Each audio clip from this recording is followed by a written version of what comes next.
Welcome back to എൻ channel learning it's me Banasa Khalid. അപ്പൊ എൻ ചാനൽ സ്കൂൾ മാപ്പിലേക്ക് എല്ലാ മക്കൾക്കും സ്വാഗതം. അപ്പൊ നമ്മൾ കഴിഞ്ഞ ദിവസം പഠിച്ചത് 9ാം ക്ലാസ്സിൽ തന്നെ ബിഹൈൻഡ് മൂവ്മെന്റ്സിലെ ചലനത്തിൽ പിരിയുന്ന പാഠഭാഗമാണ് നമ്മൾ കഴിഞ്ഞ ദിവസം നോക്കിക്കൊണ്ടിരുന്നത്. അപ്പൊ ഇനി എക്സാമിനേഷൻ ഏതൊക്കെ രീതിയിലുള്ള ക്വസ്റ്റ്യൻസ് ആണ് അതിൽ വരുന്നത് നമ്മൾ ഡിസ്കസ് ചെയ്തുകൊണ്ടിരുന്നത്. അപ്പം അതിലെ ബാക്കി പോർഷൻസ് ആണ് നമ്മൾ നോക്കാൻ പോകുന്നത്. അപ്പൊ കഴിഞ്ഞ ക്ലാസ്സിൽ പഠിച്ച കാര്യങ്ങളൊക്കെ നിങ്ങൾക്ക് വ്യക്തമായി വിശ്വസിക്കുന്നു. അപ്പൊ നമുക്ക് റിമൈനിങ് പാർട്ട് നോക്കാം. അടുത്ത് നമ്മൾ മനസ്സിലാക്കാൻ പോകുന്നത് എന്താണ്? Various bones and muscle disorders. ഇന്ന് നമ്മൾ പഠിക്കാനുള്ളത് ബോൺസിന്റെ മസിൽസിന്റെയും ഡിസോർഡേഴ്സ് ആണ്. അപ്പൊ എന്തൊക്കെ ഡിസോർഡേഴ്സ് ആണ് ബോൺസിനും മസിൽസിനും ഉണ്ടാകുന്നത്, അതിന്റെ അസുഖങ്ങളെ കുറിച്ചാണ് നമ്മൾ ഇന്ന് മനസ്സിലാക്കാൻ പോകുന്നത്. അപ്പൊ various bones and muscle disorders, അതായത് അസ്ഥികളുടെയും പേശികളിലും എന്തൊക്കെ തകരാറുകളാണ് ഉണ്ടാക്കുന്നത് നമുക്ക് നോക്കാം. അതായത് അമിതമായ പേശി പ്രവർത്തനം മൂലം, അതായത് വിശ്രമമില്ലാതെയൊക്കെ നമ്മൾ അല്ലെങ്കിൽ ഭയങ്കരമായിട്ട് നമ്മുടെ റാഷ് ആയിട്ട് നമ്മുടെ മസിൽസ് ഒക്കെ യൂസ് ചെയ്താൽ എന്ത് സംഭവിക്കും? നമ്മുടെ മസിൽസ് എല്ലാം മസിൽസ് എല്ലാം ഡിറ്റീരിയോർഡ് അല്ലെങ്കിൽ അതിന് പല ഡിസോർഡേഴ്സ് ഉണ്ടാകും. അപ്പൊ അതെന്തൊക്കെയാണ്, അതിനെ കുറിച്ചൊക്കെ നമ്മൾ മനസ്സിലാക്കാൻ പോകുന്നത്. ഫസ്റ്റ് നമ്മൾ മനസ്സിലാക്കാൻ പോകുന്നത് ഓസ്റ്റിയോപോറോസിസ് എന്ന ഡിസീസ് ആണ്. അപ്പൊ മസിൽ ആൻഡ് ബോൺ ഡിസോർഡേഴ്സ് ആണ് മനസ്സിലാക്കുന്നത്. അസ്ഥികൾക്ക് പേശികൾക്കുണ്ടാകുന്ന തകരാറുകളാണ് മനസ്സിലാക്കാൻ പോകുന്നത്. അതിൽ ആദ്യ ഡിസീസ് എന്ന് പറയുന്നത് ഓസ്റ്റിയോപോറോസിസ് ആണ്. അപ്പൊ എന്താണ് ഓസ്റ്റിയോപോറോസിസ് ഡിസീസിന്റെ കാരണം എന്ന് ചോദിച്ചാൽ എന്താണ്? വൈറ്റമിൻ ഡിയുടെയും കാൽഷ്യത്തിന്റെയും പ്രോട്ടീന്റെ ഡെഫിഷ്യൻസിയാണ് ഇതിന്റെ പ്രധാനപ്പെട്ട കോസ്. അപ്പൊ കാരണം എന്താണ്? ഓസ്റ്റിയോപോറോസിന്റെ കാരണം എന്ന് വെച്ചാൽ എന്താണ്? Deficiency of calcium, protein and vitamin D. എങ്കിൽ വൈറ്റമിൻ ഡിയുടെയും കാൽഷ്യത്തിന്റെയും പ്രോട്ടീന്റെയും അഭാവമാണ് ഈ ഓസ്റ്റിയോപോറോസിസ് ഡിസീസിന് കാരണമെന്ന് മനസ്സിലാക്കുക. ഇനി പ്രധാനപ്പെട്ട സിംറ്റംസ് എന്തൊക്കെയാണ്? അപ്പൊ എന്തൊക്കെ സിംറ്റംസ് ആണ്, എന്തൊക്കെ ലക്ഷണങ്ങളാണ്? ഓസ്റ്റിയോപോറോസിന്റെ സിംറ്റംസ് പറയുന്നത് ഡെൻസിറ്റി ഓഫ് ബോൺ ഡിറ്റീരിയോർഡ്സ്. അപ്പം ബോണിന്റെ ഡെൻസിറ്റി ഡിറ്റീരിയോർഡ്സ് ചെയ്യുന്നു, ഡിക്രീസ് ചെയ്യുന്നു, കുറയുന്നു. ഇനി ബോണിൽ അങ്ങനെ ഡെൻസിറ്റി കുറയുന്ന സമയത്ത് ബോൺ ബിക്കം പോറസ്, ബോണിൽ എന്ത് ധാരാളം സുഷിരങ്ങൾ തുളകൾ വീഴുന്നിട്ട് കാണാൻ സാധിക്കും. ബോൺ ഡെൻസിറ്റി കുറയുന്നു, അതുപോലെ density of bone deteriorates and bone become more porous, bone എന്തെയും പോറസ് ആകും. അതാണ് അതിന്റെ സിംറ്റംസ് എന്ന് മനസ്സിലാക്കുക. അതായത് അസ്ഥിഭാഗങ്ങൾ നശിക്കുന്നു, അതുപോലെ അസ്ഥികളിൽ എന്തുണ്ടാകുന്നു? സുഷിരങ്ങൾ രൂപപ്പെടുന്നു. അങ്ങനെ അസ്ഥികളുടെ കാഠിന്യം കുറയുകയും ചെയ്യുന്നു. അപ്പൊ അസ്ഥിഭാഗങ്ങൾ നശിക്കുന്നു, അസ്ഥികൾ സുഷിരങ്ങൾ രൂപപ്പെടുന്നു, അല്ലെങ്കിൽ അസ്ഥികളുടെ കാഠിന്യം കുറയുന്നു. ഏതിന്റെ ലക്ഷണം, ഏതിന്റെ സിംറ്റം ആണെന്ന് വെച്ചാൽ ഓസ്റ്റിയോപോറോസിസ് ആണ്. അതിന്റെ പ്രധാനപ്പെട്ട കാരണം എന്ന് പറഞ്ഞാൽ എന്താണ്? വൈറ്റമിൻ ഡിയുടെ പ്രോട്ടീന്റെ കാൽഷ്യത്തിന്റെ ഡെഫിഷ്യൻസി ആണ് ഇവിടെ ഓർത്തു വെക്കുക. അത് നെക്സ്റ്റ് നമ്മൾ പഠിക്കാൻ പോകുന്നത് നെക്സ്റ്റ് എന്താണ്? മസിൽ അല്ലെങ്കിൽ ബോൺ ഡിസോർഡർ ഏതാണെന്ന് ചോദിച്ചാൽ നമ്മൾ മനസ്സിലാക്കാൻ പോകുന്നത് ഏതാണ്? അടുത്ത ബോൺ ഡിസോർഡർ, ഇതൊരു ബോൺ ഡിസോർഡർ ആണ് ഓസ്റ്റിയോപോറോസിസ്. അടുത്തതും ഒരു ബോൺ ഡിസോർഡർ ആണ്, റുമാറ്റോയിഡ് ആർത്രൈറ്റിസ് എന്നാണ് അറിയപ്പെടുന്നത്. അപ്പൊ അതിനെ കുറിച്ചുള്ള കാര്യം നോക്കാം. ഇത് ക്ലിയർ ആയ മക്കളെ? മക്കളെ അടുത്ത എന്താണ് ബോൺ ഡിസോർഡർ ഏതാണെന്ന് ചോദിച്ചാൽ റുമാറ്റോയിഡ് ആർത്രൈറ്റിസ് ആണ്. എന്താണ്? റുമാറ്റോയിഡ് ആർത്രൈറ്റിസ് ആണ്. ഇതിന്റെ പ്രധാനപ്പെട്ട കാരണം എന്ന് പറഞ്ഞാൽ what is the cause of rheumatoid arthritis എന്ന് വെച്ചാൽ റുമാറ്റോയിഡ് ആർത്രൈറ്റിസിന്റെ പ്രധാനപ്പെട്ട കോസ് എന്ന് പറയുന്നതാണ് immune system destroy cartilage and synovial membrane. അതിന്റെ ഇമ്മ്യൂൺ സിസ്റ്റം, നമ്മുടെ ഇമ്മ്യൂൺ സിസ്റ്റം കാർട്ടിലേജിനെയും സൈനോവിയൽ മെമ്പറിനെയും ഡിസ്ട്രോയ് ചെയ്യുന്നു. അതാണ് റുമാറ്റോയിഡ് ആർത്രൈറ്റിസ് എന്ന് പറയുന്ന ബോൺ ഡിസോർഡറിന്റെ പ്രധാനപ്പെട്ട ഒരു കോസ് എന്ന് പറയുന്നത്. അപ്പൊ എന്താണ്? ശരീരത്തിന് പ്രതിരോധ ശേഷി നൽകുന്ന ആ വ്യവസ്ഥയാണല്ലോ ഇമ്മ്യൂൺ സിസ്റ്റം. ശരീരത്തിന് പ്രതിരോധ ശക്തി നൽകുന്ന ആ വ്യവസ്ഥ കാർട്ടിലേജിനെയും ഭരണാസ്ഥിയെയും സൈനോവിയൽ സ്ഥലത്തെയും നശിപ്പിക്കുന്നു. അപ്പൊ ശരീരത്തെ പ്രതിരോധ ശേഷി നൽകുന്ന വ്യവസ്ഥ ചില ആളുകളിൽ തരണാസ്ഥിയെയും അതുപോലെ സൈനോവിയൽ സ്ഥലത്തെയും നശിപ്പിക്കുന്നു. അപ്പൊ ഇത്തരത്തിലുള്ള ഒരു രോഗമാണ് ഏത്?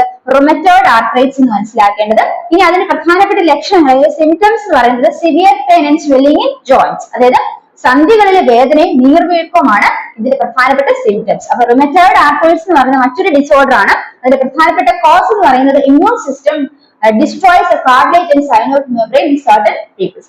ചില ആളുകളിൽ ശരീര പ്രതിരോധ ശേഷി എന്തിനേക്ക് നശിപ്പിക്കുന്നു? തരണാസ്ഥിയെയും അതുപോലെ സൈനോവിയൽ സ്ഥലത്തെയും നശിപ്പിക്കുന്നു. അതിന്റെ ഭാഗമായിട്ട് എന്തൊക്കെ സിംറ്റംസ് ആണ് കാണുന്നത് വെച്ചാൽ severe pain and swelling in joints, അതായത് സന്ധികളിൽ വേദനയും അതുപോലെ തന്നെ നീർവീക്കവും കാണപ്പെടുന്നു എന്നാണ് ഇതിന്റെ പ്രധാനപ്പെട്ട ലക്ഷണങ്ങൾ. ഇനി this is more common in woman than in men, അതായത് സ്ത്രീകളിലാണ് ഇത് കൂടുതലായിട്ട് കാണപ്പെടുന്നത്. റുമാറ്റോയിഡ് ആർത്രൈറ്റിസ് എന്ന് പറയുന്നത് സ്ത്രീകളിലാണ് കൂടുതലായിട്ട് കാണപ്പെടുന്നത്. എന്തൊക്കെ കാരണമാണെന്ന് വെച്ചാൽ ചില ജനറ്റിക് ഫാക്ടേഴ്സ് ആണ് അതിന് കാരണം. അതുപോലെ തന്നെ ഹോർമോണിൽ ഉണ്ടാകുന്ന വേരിയേഷൻസ്, ഇസ്ട്രജൻ പോലുള്ള ഹോർമോൺസിൽ ഉണ്ടാകുന്ന വേരിയേഷൻസുമാണ് ഇത്തരത്തിൽ റുമാറ്റോയിഡ് ആർത്രൈറ്റിസ് കൂടുതലായിട്ട് വുമണിൽ കാണാൻ സാധിക്കുന്നത്. അപ്പൊ വുമണിൽ റുമാറ്റോയിഡ് ആർത്രൈറ്റിസ് കൂടുതലായിട്ട് കാണാൻ സാധിക്കുന്ന പ്രധാനപ്പെട്ട രണ്ട് കാരണങ്ങൾ, ഒന്ന് ജനറ്റിക് ഫാക്ടേഴ്സ് ആണ്, രണ്ടെന്ന് പറയുന്നത് ഹോർമോണൽ വേരിയേഷൻസ് ആണ്. ഇസ്ട്രജൻ വേരിയേഷൻസ് ഇൻ ഹോർമോൺസിലേക്ക് oestrogen. These are the causes of rheumatoid arthritis which is more common in women. വുമണിലാണ് കൂടുതലായിട്ട് കാണുന്നത്. സ്ത്രീകളിൽ ഇസ്ട്രജൻ പോലുള്ള ഹോർമോണുകളുടെ വ്യതിയാനവും അതുപോലെ തന്നെ ചില ജനിതക ഘടനയുണ്ടാകുന്ന വ്യത്യാസവുമാണ് എന്ത് കാരണം ഈ റുമറ്റോയ്ഡ് ആർത്രൈറ്റിസ് എന്ന് പറയുന്നത് സ്ത്രീകളിൽ കൂടുതലായിട്ട് കാണാൻ സാധ്യത. അതുകൊണ്ട് ആ രണ്ട് കാരണങ്ങൾ കൊണ്ടാണ് അങ്ങനെ സംഭവിക്കുന്നത്. അടുത്ത നമ്മൾ മനസ്സിലാക്കാവുന്ന മറ്റൊരു ഡിസോർഡർ ആണ് മസിൽ ഡിസ്ട്രോഫി, മസ്കുലാർ ഡിസ്ട്രോഫി. മക്കളെ അടുത്ത ഡിസോർഡർ ഏതാണ്? മസ്കുലാർ ഡിസ്ട്രോഫി അല്ലെങ്കിൽ പേശീക്ഷയം. അപ്പൊ പേശീക്ഷയം അല്ലെങ്കിൽ മസ്കുലാർ ഡിസ്ട്രോഫിയുടെ കോസ് എന്ന് പറയുന്നത് changes that occurs in genes. അത് ജീനിൽ ഉണ്ടാകുന്ന മാറ്റമാണ് ഈ ഒരു ഡിസീസിന്റെ പ്രധാനപ്പെട്ട കാരണം. Changes that occurs in genes, ജീനിൽ ഉണ്ടാകുന്ന മാറ്റമാണ് മസ്കുലാർ ഡിസ്ട്രോഫി അല്ലെങ്കിൽ പേശീക്ഷയത്തിന് പ്രധാനപ്പെട്ട കാരണം മനസ്സിലാക്കാം. ഇതിന്റെ സിംറ്റംസ് എന്ന് പറയുന്നത് മസ്കുലാർ ഡിസ്ട്രോഫി ആണ്, പേശീക്ഷയമാണ്. അപ്പൊ മസിൽസിനാണ് ഇവിടെ ഡാമേജ് സംഭവിക്കുന്നത്. അപ്പൊ ഇതെന്താണ്? ഒരു മസിൽ ഡിസോർഡർ ആണ് മനസ്സിലാക്കുക. Muscles gets damage, muscles become weak and that is പേശികൾ ക്ഷയിക്കുന്നു, അതുപോലെ പേശികൾ ദുർബലമാവുകയും ചെയ്തു. ദുർബലമാകുന്നതിന്റെ ഫലമായിട്ട് പേശികൾ ക്ഷയിക്കുന്നു, മസിൽസ് വീക്ക് ആകുന്നു, അങ്ങനെ മസിൽസ് ഡാമേജ് ആകുന്നു. It's more common in boys. ബോയ്സിലാണ് ഇത് കൂടുതലായിട്ട് അല്ലെങ്കിൽ ആൺകുട്ടികളാണ് കൂടുതലായിട്ട് മസ്കുലാർ ഡിസ്ട്രോഫി കാണപ്പെടുന്നത് കൂടെ മനസ്സിലാക്കുക. മസ്കുലാർ ഡിസ്ട്രോഫി എന്ന് പറയുന്നത് പേശീക്ഷയമാണെന്ന് മനസ്സിലാക്കുക. അപ്പൊ നമ്മൾ നേരത്തെ പഠിച്ചത് എന്തൊക്കെയാണ്? ഓസ്റ്റിയോപോറോസിസും റുമറ്റോയ്ഡ് ആർത്രൈറ്റിസുമാണ്. ഇപ്പൊ പഠിച്ചത് എന്താണ്? മസ്കുലാർ ഡിസ്ട്രോഫി ആണെങ്കിൽ പേശീക്ഷയമാണ്, അത് മസിൽ ഡിസോർഡർ ആണെന്ന് ഓർത്തു വയ്ക്കുക. അടുത്ത നമുക്ക് നോക്കാം. അപ്പൊ അടുത്ത ഡിസോർഡർ ഏതാണ്? സ്പ്രെയിൻ അല്ലെങ്കിൽ ഉളുക്ക് എന്നാണ് പറയുന്നത്. ഇവിടെ സ്പ്രെയിൻ എന്ന് പറയുന്നത് കോസ് എങ്ങനെയാണ് അത് കാരണം എന്ന് വെച്ചാൽ injuries cause by stretching or breaking of ligaments. എന്താണ് ലിഗമെന്റ്സ്? ബോൺസ് ജോയിന്റ് കണക്ഷൻ എന്ന് വിളിക്കുന്നത്.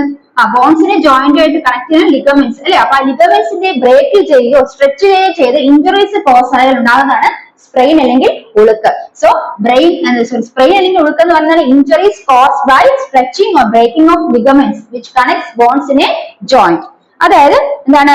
സന്ധിയിലെ അസ്ഥികളുമായി ബന്ധിപ്പിക്കുന്ന ലിഗമെന്റുകൾ വലിയുകയോ പൊട്ടുകയോ ചെയ്യുമ്പോൾ ഉണ്ടാകുന്ന ആ ഒരു പരിക്കിനെയാണ് എന്ത് വിളിക്കുന്നത്? സ്പ്രെയിൻ അല്ലെങ്കിൽ ഉളുക്ക് എന്ന് പറയുന്നത്.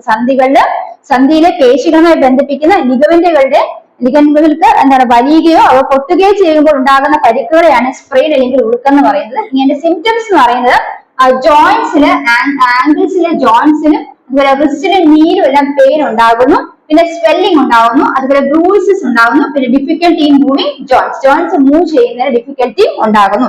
അതായത് കണങ്കാലുകളിലെയും അതുപോലെ തന്നെ കൈത്തണ്ടിലും കാൽമുട്ടിലും എന്ന സന്ധികളിലെല്ലാം പെയിൻ ഉണ്ടാകുന്നു അല്ലെ, അതിനെല്ലാം ബാധിക്കുന്നു, ആ ഭാഗങ്ങളെയൊക്കെ ബാധിക്കുന്നു. അതുപോലെ വേദന ഉണ്ടാകുന്നു, പിന്നെ സ്വെല്ലിംഗ് ഉണ്ടാകുന്നു, നീരുണ്ടാകുന്നു, പിന്നെ ബ്രൂയിസസ് ചതവ് അതൊക്കെ ഉണ്ടാകുന്നു. അതുപോലെ സന്ധികളെ അത് ചലിപ്പിക്കാനുള്ള ബുദ്ധിമുട്ട് ഉണ്ടാകുന്നു. അപ്പൊ എന്തൊക്കെയാണ്? It affects joints in angles, wrist, നീ. അത് റിസ്റ്റ്, നീ, ആംഗിൾസ് മുതലായ ജോയിന്റ്സിനെയാണ് അത് എഫക്ട് ചെയ്യുന്നത്. അതുപോലെ സ്വെല്ലിംഗ് ഉണ്ടാകുന്നു, പെയിൻ ഉണ്ടാകുന്നു, പിന്നെ ബ്രൂയിസസ്, അതുപോലെ ഡിഫിക്കൽട്ടി ഇൻ മൂവിങ് ജോയിന്റ്സ്. ഇത്രയുമാണ് ഇതിന്റെ സിംറ്റംസ് എന്ന് പറയുന്നത്. സിംറ്റംസ് എന്ന് പറയുന്നത് എന്താണ്? അതായത് കണങ്കാലും അതുപോലെ നമ്മുടെ കൈത്തണ്ടിലും മുട്ടിലും അതുപോലെ തന്നെ ഉള്ള ഭാഗങ്ങളിൽ സന്ധികളുള്ള ഭാഗങ്ങളെല്ലാം എന്താണ് ഈ ആ ഉള്ള ജോയിന്റ്സിലെല്ലാം എന്തുണ്ടാക്കുന്നു? വേദന ഉണ്ടാക്കുന്നു, അതുപോലെ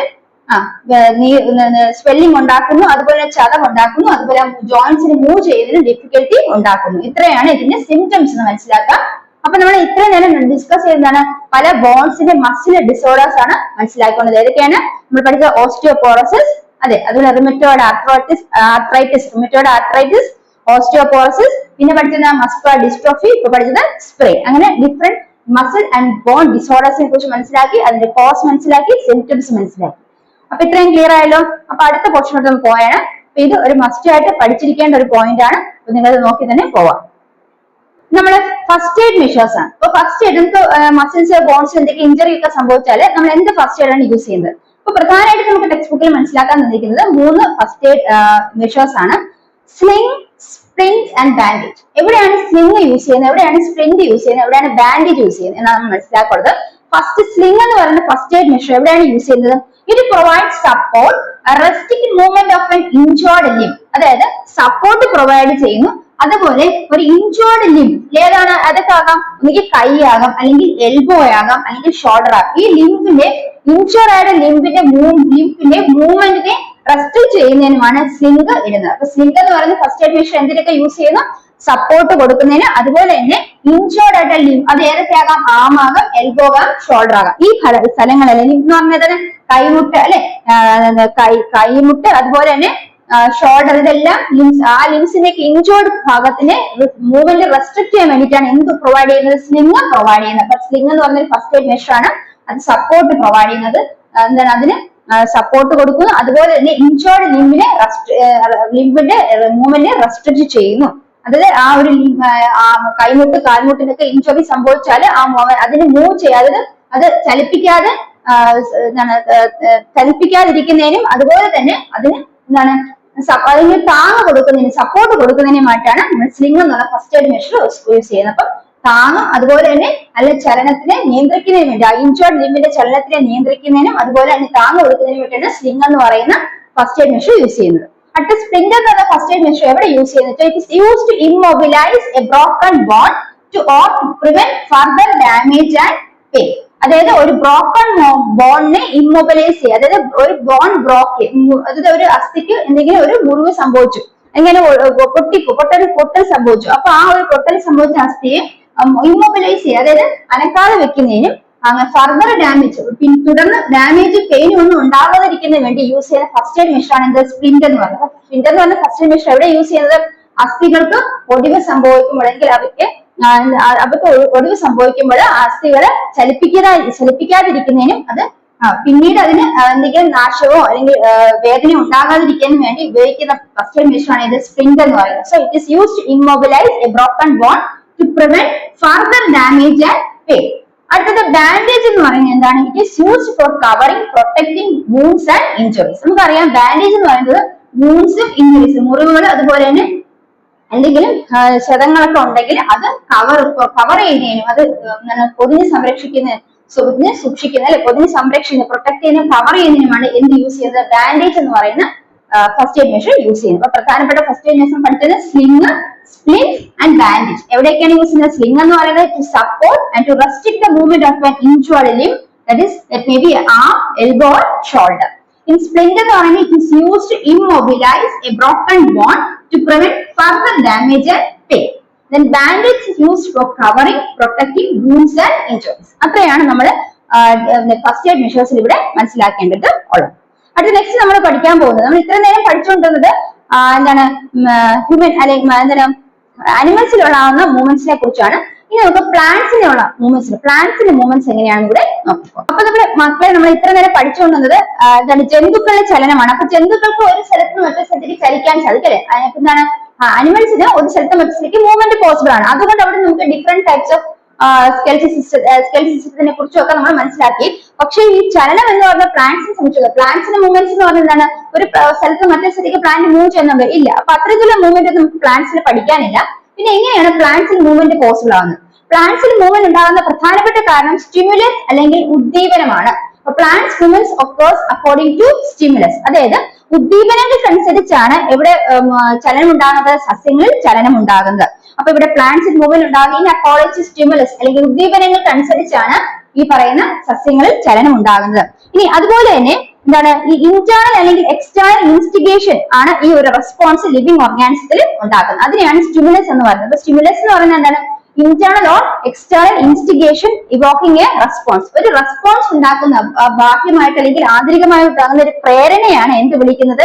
സ്റ്റിമുലസ് അല്ലെങ്കിൽ ഉദ്ദീപനം എന്ന് പറയുന്നത്. അപ്പൊ ജീവിയിൽ എന്താണ് പ്രതികരണം ഉളവാക്കുന്ന ബാഹ്യമായോ ആന്തരികമായുള്ള ഒരു പ്രേരണയാണ് ഉദ്ദീപനം എന്ന് പറയുന്നത്. അതായത് internal or external instigation that evokes a response, that is known as stimulus. അപ്പൊ ആ ഒരു സ്റ്റിമുലസിന്റെ ഭാഗമായിട്ടാണ് இந்த പ്ലാന്റ്സിന് മൂവ്മെന്റ് ഉണ്ടാകുന്നത് ഓർത്തു വയ്ക്കുക. ഇനി ഈ സ്റ്റിമുലസ് എന്ന് പറയുന്നത് എന്തൊക്കെയാകാം? സ്റ്റിമുലസ് എന്ന് പറയുന്നത് ലൈറ്റ് ആകാം, അതുപോലെ തന്നെ വാട്ടർ ആകാം, ഗ്രാവിറ്റി ആകാം അല്ലെ. സ്റ്റിമുലസ് എന്ന് പറഞ്ഞാൽ ഏതൊക്കെയാവും? പ്ലാന്റ്സിനെ സംബന്ധിച്ചിടത്തോളം സ്റ്റിമുലസ് പ്ലാന്റ്സിന് ലൈറ്റ് ഒരു സ്റ്റിമുലസ് ആണ്, അതുപോലെ ഗ്രാവിറ്റി ഒരു സ്റ്റിമുലസ് ആണ്, അതുപോലെ വാട്ടർ ഒരു സ്റ്റിമുലസ് ആണ്. അപ്പൊ ഇതെല്ലാം പ്ലാന്റ്സിന് മൂവ്മെന്റ്സ് ഉണ്ടാക്കുന്ന സ്റ്റിമുലസ് കോസ് ചെയ്യുന്ന കാരണങ്ങളാണ്. ഇതൊക്കെയാണ് പ്രകാശം, അതുപോലെ തന്നെ ഭൂഗുരുത്വം. അപ്പൊ എന്താണ്? പ്രകാശം, ഭൂഗുരുത്വം, അതുപോലെ തന്നെ ജലം. പ്രകാശം, ഭൂഗുരുത്വം, ജലം ഇവയെല്ലാം എന്ത് ചെയ്യുന്നുണ്ട്? അതുപോലെ തന്നെ എന്താണ്? സ്പർശം, പിന്നെ രാസവസ്തുക്കൾ, അതായത് ടച്ച് എന്ന് പറയുന്ന ഒരു സ്റ്റിമുലസ് ആണ്. സ്പർശം, അതുപോലെ എന്താണ്? രാസവസ്തുക്കളുടെ സാന്നിധ്യം, കെമിക്കൽസിന്റെ സാന്നിധ്യം, ഇതെല്ലാം എന്ത് ഈ പറയുന്ന പ്ലാന്റ്സിൽ ചലനം ഉണ്ടാക്കുന്ന സഹായിക്കുന്ന അല്ലെങ്കിൽ മൂവ്മെന്റ്സിനെ സഹായിക്കുന്ന സ്റ്റിമുലസ് ആണെന്ന് മനസ്സിലാക്കുക.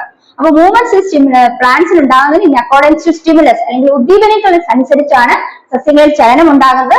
അതുപോലെ തന്നെ എന്താണ് ചലനം എന്ന് പറയുന്നത്, എന്താണ് സ്റ്റിമുലസ് എന്ന് പറയുന്നത്, external internal instigation that evoking a response, ഒരു റെസ്പോൺസ് ഉണ്ടാക്കുന്ന അല്ലെങ്കിൽ ഒരു പ്രതികരണം ഉണ്ടാക്കുന്ന ബാഹ്യമായോ ആന്തരികമായ പ്രേരണയാണ് എന്ത് വിളിക്കുന്നത്, സ്റ്റിമുലസ് അല്ലെങ്കിൽ ഉദ്ദീപനം എന്ന് പറയുന്നത്. അതിന്റെ ഭാഗമായിട്ട് ചെടികൾ എന്ത് ചെയ്യുന്നുണ്ട്, റെസ്പോണ്ട് ചെയ്യുന്നു. ആ സ്റ്റിമുലസ് അനുസരിച്ച് അവ പ്രതികരിക്കുന്നു. അപ്പം ഏതൊക്കെയാണ് സ്റ്റിമുലസ്, എന്തൊക്കെയാകാം ആ ഉദ്ദീപനങ്ങൾ എന്ന് വെച്ചാൽ പ്രകാശമാകാം, ഭൂഗുരുത്വമാകാം, ജലം, അതുപോലെ സ്പർശവും, അതുപോലെ തന്നെ എന്താണ് രാസവസ്തുക്കൾ ഉദ്ദീപനങ്ങൾക്ക് ഉദാഹരണമാണ്. ഏതൊക്കെയാണ്, ലൈറ്റ്, ഗ്രാവിറ്റി, വാട്ടർ, ടച്ച്, അതുപോലെ തന്നെ കെമിക്കൽ സബ്സ്റ്റൻസസ്. ഇതെല്ലാം ഏതിന് എക്സാമ്പിൾസ് ആണ്, ഈ പറയുന്ന സ്റ്റിമുലസ് ഇതൊക്കെ സ്റ്റിമുലസ് ആകാമെന്ന് മനസ്സിലാക്കുക. ഇനി പ്ലാന്റ്സിലെ മൂവ്മെന്റ്സ് പ്രധാനമായിട്ട് നമുക്ക് രണ്ടായിട്ട് ക്ലാസിഫൈ ചെയ്യാം. അതൊക്കെയാണ് ട്രോപ്പിക് മൂവ്മെന്റും നാസ്റ്റിക് മൂവ്മെന്റും. അപ്പൊ എന്താണ് പ്ലാന്റ്സിലെ മൂവ്മെന്റ്സ് നമുക്ക് രണ്ടായിട്ട് ക്ലാസിഫൈ ചെയ്യാം, ട്രോപ്പിക് മൂവ്മെന്റ്സും നാസ്റ്റിക് മൂവ്മെന്റ്സ്. അതൊക്കെ എന്താണെന്ന് നമുക്ക് നോക്കാം.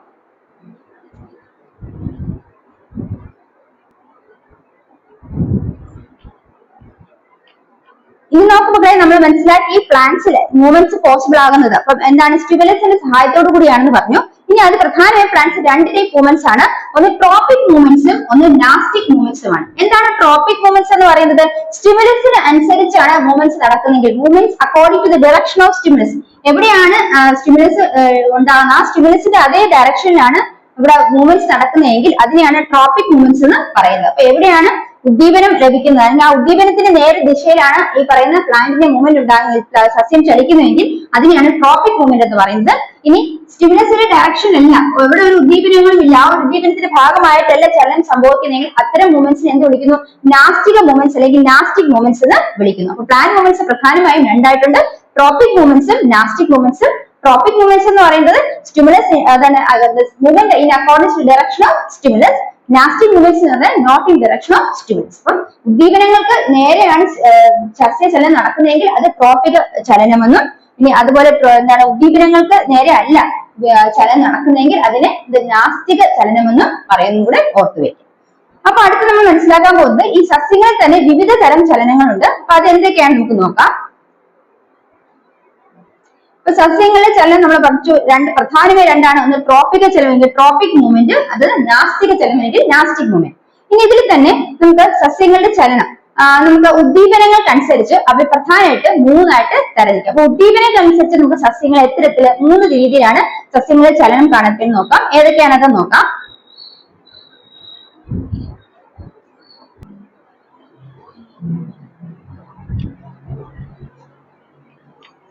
അപ്പൊ മക്കളെ നമ്മൾ പറഞ്ഞു ഈ സസ്യങ്ങളിൽ ചലനം നടക്കുന്ന പ്രധാനമായി 2 തരത്തിലുള്ള ചലനമാണ്, ഒന്ന് ട്രോപ്പിക് ചലനം ട്രോപ്പിക് മൂവ്മെന്റ്, പിന്നെ നാസ്റ്റിക് മൂവ്മെന്റ് നാസ്തിക ചലനം.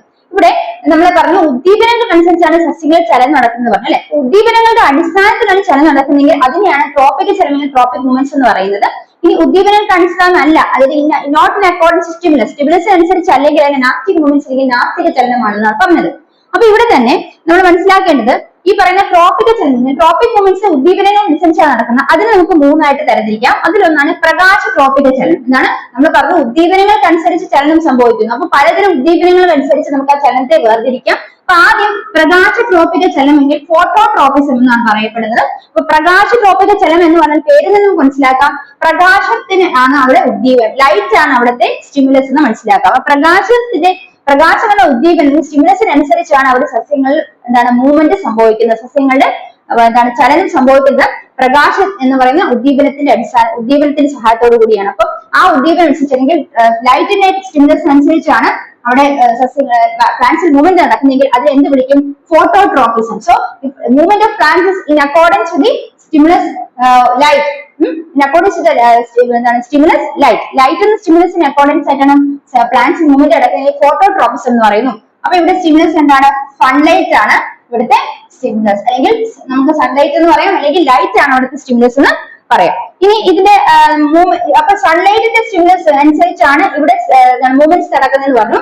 അങ്ങനെയാണെങ്കിൽ മൂവ്മെന്റ് ഓഫ് ഷൂട്ടിന്റെ മൂവ്മെന്റ് എങ്ങോട്ടായിരിക്കും, സൺലൈറ്റിന് സൺലൈറ്റിനോട്ടായിരിക്കും അത് താഴോട്ടായിരിക്കും, അതെ സൺലൈറ്റിന് നേരോട്ടായിരിക്കും അല്ലെ. അപ്പൊ ഷൂട്ടിന്റെ മൂവ്മെന്റ് അല്ലെങ്കിൽ കാണ്ഡത്തിന്റെ വളർച്ച എന്ന് പറയുന്നത് ലൈറ്റിന് നേരോട്ടായിരിക്കും. അപ്പൊ എവിടോട്ടായിരിക്കും? അപ്വേർഡ്സ് ആയിരിക്കും, മുകളിലോട്ടായിരിക്കും കാണ്ഡം വളരുന്നത് അല്ലെ, മുകളിലോട്ടായിരിക്കും കാണ്ഡം വരുന്നത്. അപ്പം കാണ്ഡം വരുന്ന അപ്വേർഡ്സ് ആയിരിക്കും. ഇനി റൂട്ടിന്റെ മൂവ്മെന്റ്, ഉദ്ദീപനം ഏതാണ്? സൂര്യപ്രകാശം ആണെങ്കിൽ ലൈറ്റ് ആണ് ഉദ്ദീപനം, സ്റ്റിമുലസ് എന്ന് പറയുന്നത്. അവിടെ റൂട്ടിന്റെ മൂവ്മെന്റ് എന്ന് പറയുന്നത് താഴോട്ടായിരിക്കും, അപ്പൊ ഡൗൺവേർഡ്സ് ആയിരിക്കും.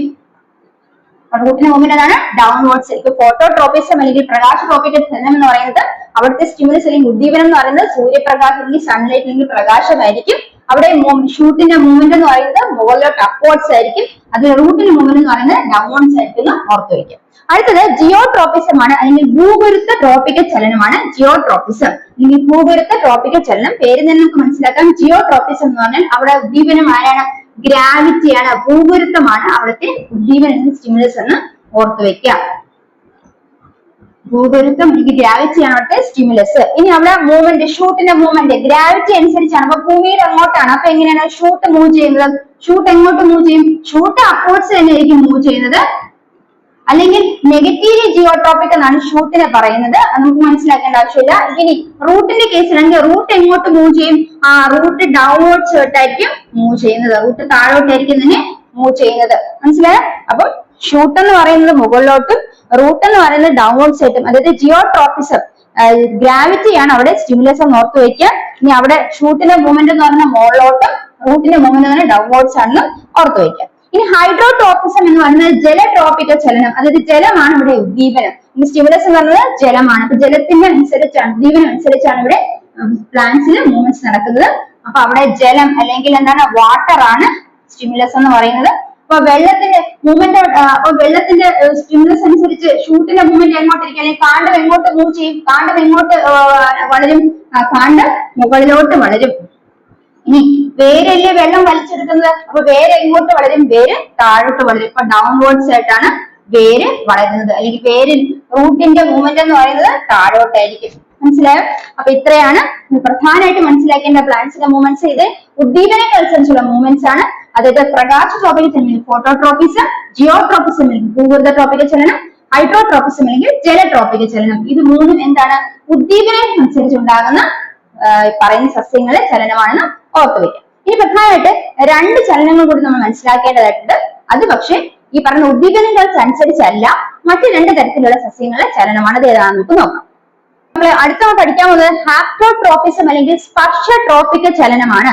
അപ്പൊ ഹാപ്റ്റോട്രോപ്പിസം എന്ന് പറഞ്ഞാൽ, ട്രോപ്പിസം എന്ന് പറഞ്ഞാൽ സസ്യങ്ങളെ ചലനം എന്ന് ഉദ്ദേശിക്കുന്നത്, ഹാപ്റ്റോട്രോപ്പിസം എന്ന് പറഞ്ഞാൽ സ്പർശട്രോപിക ചലനം. അപ്പൊ ഇവിടെ ഉദ്ദീപനം അല്ലെങ്കിൽ ഇവിടെ ഉദ്ദീപനങ്ങൾക്ക് അനുസരിച്ചല്ല സസ്യങ്ങളിൽ ചലനം നടക്കുന്നത്. Plant movements is not in accordance to stimulus, but here movements is in response to touch or contact with solid objects. അല്ലെങ്കിൽ സോളിഡ് ഒബ്ജക്ട്സിനെ ടച്ച് ചെയ്യുകയോ കോണ്ടാക്റ്റിൽ വരികയോ ഉണ്ടാകുമ്പോൾ പ്ലാന്റ് മൂവ്മെന്റ്സ് എങ്ങനെയാണ് നടക്കുന്നത്? അപ്പൊ സോളിഡ് ഒബ്ജക്ട്സിനെ ടച്ചോ കോണ്ടാക്റ്റിന്റോ ഫലമായിട്ട് ഒരു പ്ലാന്റിൽ എങ്ങനെ മൂവ്മെന്റ് നടക്കുന്നത്, അതിനെയാണ് എന്ത് വിളിക്കുന്നത്?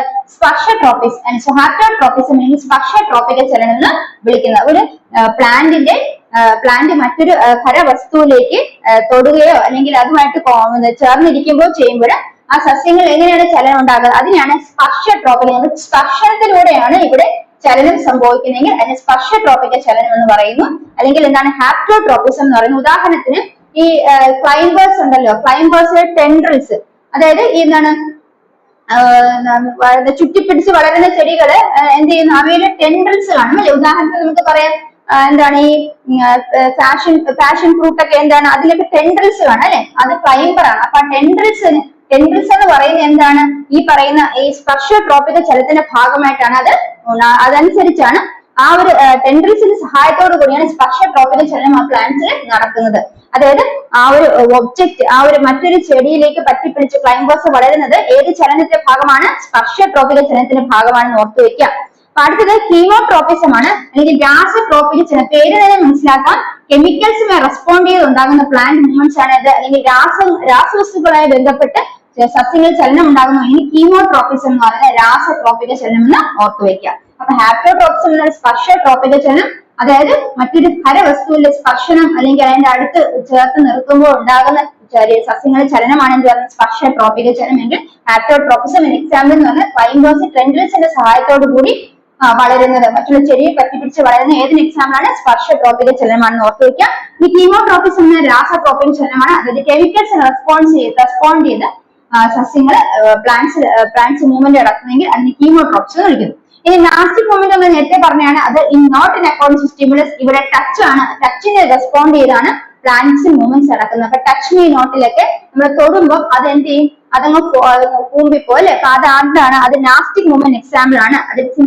Movements of plants occur in response to touch. അതായത് സ്പർശനത്തിലൂടെയാണ് അവിടെ മൂവ്മെന്റ് നടക്കുന്നെങ്കിൽ അത് എന്താണ്, അതിന് നാസ്റ്റിക് മൂവ്മെന്റ്സ് എന്ന് പറയുന്നത് കൂടെ മനസ്സിലാക്കുക. റെസ്പോൺസ്, ടച്ചിന് റെസ്പോണ്ട് ചെയ്താണ് അവിടെ മൂവ്മെന്റ് നടക്കുന്നെങ്കിൽ അതിന് നാസ്റ്റിക് മൂവ്മെന്റ്. നമ്മൾ നേരത്തെ പറയുന്നതാണ് ടച്ച് ഏത് സോളിഡ് ഒബ്ജക്ട്സുമായിട്ട് അല്ലെങ്കിൽ കോൺടാക്റ്റിൽ ടച്ച് വരികയാണെങ്കിലാണ് സ്പർശട്രോപിക് ചലനം.